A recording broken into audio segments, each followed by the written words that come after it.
Dios me les bendiga, mis queridos hermanos, y en esta noche dominical solamente quiero darles un mensaje de reflexión y de motivación, porque yo sé que hay muchos que están frustrados, a veces desesperados, porque no han recibido respuesta por parte del Señor. Y en esta ocasión quiero hablarles eso al respecto. Por ejemplo, hemos leído muchas narrativas sobre lo que Jesús hizo aquí en el mundo, hizo milagros, sanidades, pero en la vida real uno piensa diciendo si Jesús todavía hace milagros, si todavía Jesús responde nuestras oraciones. Y cuando no las recibimos nos sentimos desesperados, aún enojados con Él. Ahora bien, la pregunta que yo le quiero hacer es, ¿por qué Jesús llegó tarde cuando murió su mejor amigo Lázaro? Eso nos preguntamos. Nos preguntamos también por qué llegó tarde y ponemos esa frase, llegó tarde, cuando la hija de Jairo se estaba muriendo y él no llegó a tiempo. ¿Por qué Jesús dormía, se recuerdan, durmiendo en la barca, en la parte trasera, cuando había una tormenta y los discípulos estaban desesperados? Entonces, quizá usted mismo se pregunta por qué Jesús no le da lo que a usted le pida. ¿Por qué no recibimos lo que nosotros oramos no solamente por un día, pero por meses, por años? ¿Por qué no me ayuda a buscar un trabajo? ¿Por qué no me ayuda a buscar una pareja? ¿Por qué Dios permitió que se muriera un familiar mío? Etcétera, etcétera. El problema, hermanos, es que el ser humano en general ha hecho del tiempo su peor enemigo. Nomás nos despertamos, y usted me va a decir si es cierto o falso, miramos nuestro reloj para ver lo que tenemos que hacer y para no llegar tarde, por ejemplo, al trabajo, a la universidad. Para tener una cita importante, vemos el reloj para que lleguemos a tiempo y no nos metamos en problemas, para esperar algo que nos urge. Además, debido al progreso, compañías nos han facilitado la vida para obtener cosas inmediatamente. Estoy seguro que usted ha ordenado por medio del Internet algún tipo de libro, medicina, comida, información que la queremos en un minuto. Un ejemplo es el correo electrónico. Ha sido una invención extraordinaria para muchos, para recibir noticias de alguien en cualquier parte del mundo. Eso es lo increíble de la tecnología. Ya no necesitamos esperar. Yo no sé si usted joven quizá nunca lo experimentó, pero nosotros los adultos recordamos esperando 2 semanas para recibir una carta, ya sea de su familiar o de amigos, y la emoción de abrirla. Ese era un sentimiento muy particular. Todo eso, hermanos, nos ha aprisionado en el tiempo. Vivimos lamentablemente en una cultura llena de estimulación instantánea, como el café instantáneo. Lo queremos rápidamente, porque son cosas que en nuestro parecer, en nuestra percepción, las necesitamos urgentemente. Y nos preocupamos si no llega, nos enojamos, nos impacientamos y nos distraemos si no la recibimos. La espera, hermano, nos mata, nos aniquila. Me acuerdo yendo al aeropuerto y cuando tomo el avión y llega a punto de aterrizar, ahora rápidamente la gente toma el teléfono celular y empieza a hablar con sus seres queridos. Antes no. Bajábamos sin ningún problema y los familiares estaban ahí esperando. Hace más de 100 años, hermano, estoy leyendo libros sobre la historia. La gente esperaba sin tener una aflicción seria como la tenemos ahora. Aceptaba la situación.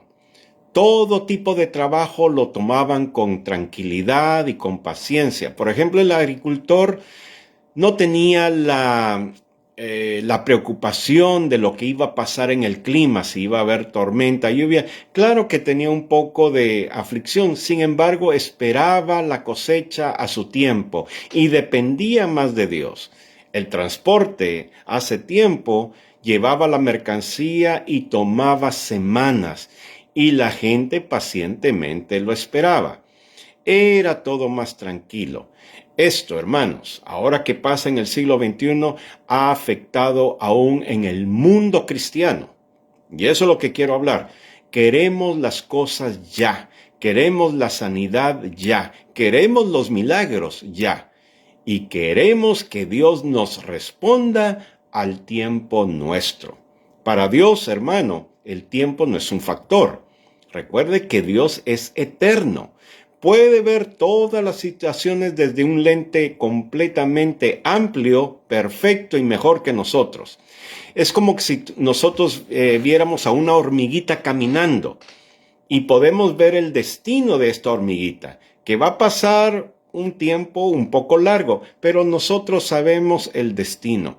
Dios es lo mismo, sabe exactamente su tiempo. Dios no se rige, hermanos, en el tiempo, ni mucho menos cuando uno quiere que actúe inmediatamente. Recuerden que Él es soberano.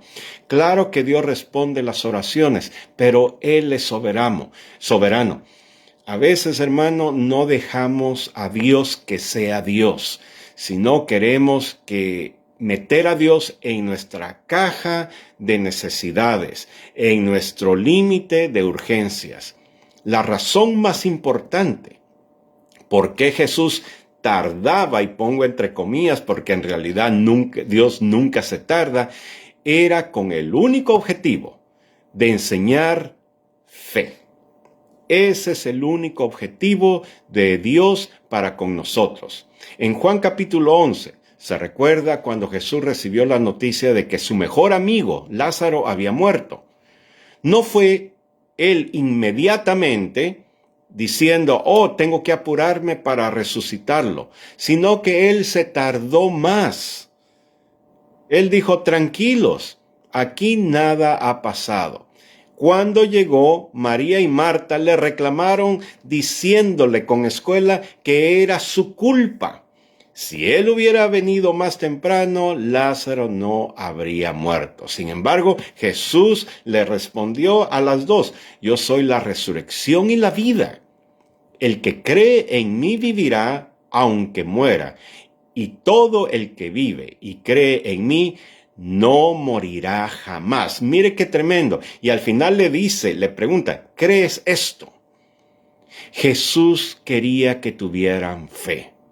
Y el milagro de Lázaro fue no para ellas, más bien para los judíos que creyeran, como lo dice el versículo 45 del capítulo 11.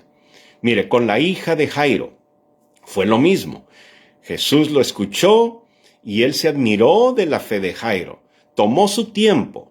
Aun cuando había mucha multitud, llegó una mujer con problemas de flujo de sangre. Y él se paró, tomó tiempo para platicar con ella y sanarla. Y en ese momento, algunos de los siervos de Jairo dijeron, ya no molestes más al maestro porque tu hija ha muerto. Aparentemente Jairo dijo, si él no hubiera parado con esta mujer, habría sanado a mi hija. Sin embargo, Jesús vio la fe de Jairo, aun cuando ya era aparentemente tarde, y la sanó. Y en el último cuento, la última historia, era cuando los discípulos estaban en la barca y afrontaron una gran tormenta y tuvieron miedo. ¿Dónde estaba Jesús? Jesús estaba acostadito durmiendo tranquis, como dicen en Guatemala, y los discípulos se atrevieron a decirle, ¿no te importa que muramos? Jesús les quería enseñar nuevamente que tenían que tener fe.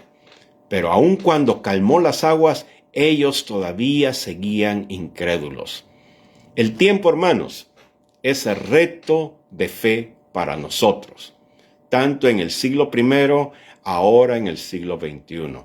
Cada día, en vez, hermano, de seguir lo que el tiempo nos dice, hay que seguir en fe lo que Dios nos está diciendo. Las obras de Dios trabajan de forma misteriosa, pero Él quiere que confiemos aún, hermanos, cuando el reloj sigue moviendo su agujita. Esto no significa que seamos perezosos o pasivos, sino que cuando hemos hecho lo que debemos de hacer, tenemos que mantenernos en fe, porque para el que cree, todo le es posible. Hermanos, si nos damos cuenta que estamos actuando como Marta y María, culpando a Dios por la tragedia, o si nos sentimos desanimados como Jairo, que Jesús no había hecho nada, o tenemos miedo como los discípulos en la barca, tengamos fe. Jesús es la única respuesta, hermanos. Y si no tenemos, pidámosela, como aquel que dijo, Señor, auméntame la fe. Hermanos, por eso sigamos creyendo. Y en la vida, hermano, usted sabe muy bien que vamos a pasar por momentos muy oscuros, momentos de incertidumbre, momentos que nos va a causar desesperarnos, ya sea porque no tenemos dinero, no tenemos trabajo, mi familia está enferma, o nos están rechazando. ¿Qué puedo hacer? En este momento el reloj se está moviendo. Hoy es lunes, me van a sacar el martes. El sábado tengo que ir al hospital y no tengo dinero. Tengo que pagar el alquiler, etcétera, etcétera. Cada día viene con su propia aflicción.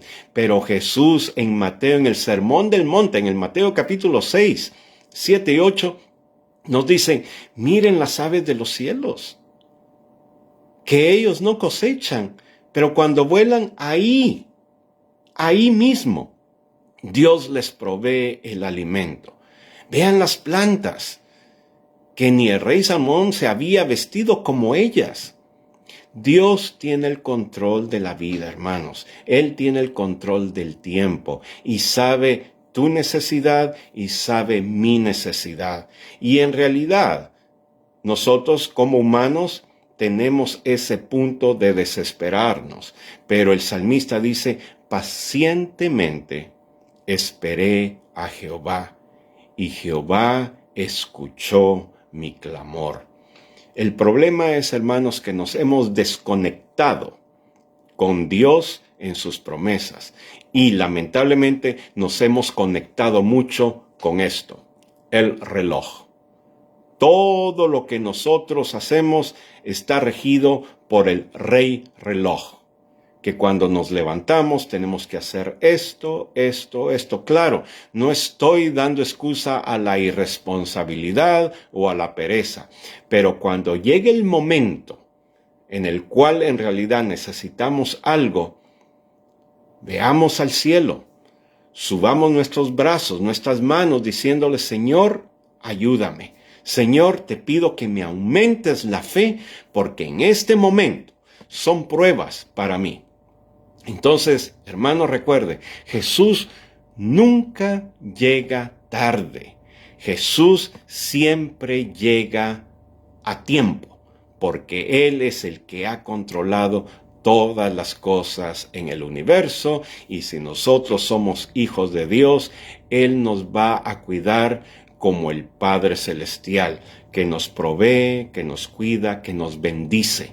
Aprovechemos el tiempo, hermanos, cuando estemos ahí en situaciones oscuras, que la paz de Dios inunde nuestras almas, que el gozo salga como ríos de agua viva y que nuestra mirada sea no por las cosas que estén pasando, sino que la mirada sea a aquel que murió por nosotros, nuestro Señor Jesucristo. Dios me les bendiga, hermanos, y mañana lunes, viva como Dios quiere que vivamos. Vivamos por fe, porque el justo vivirá por la fe. Dios me les bendiga.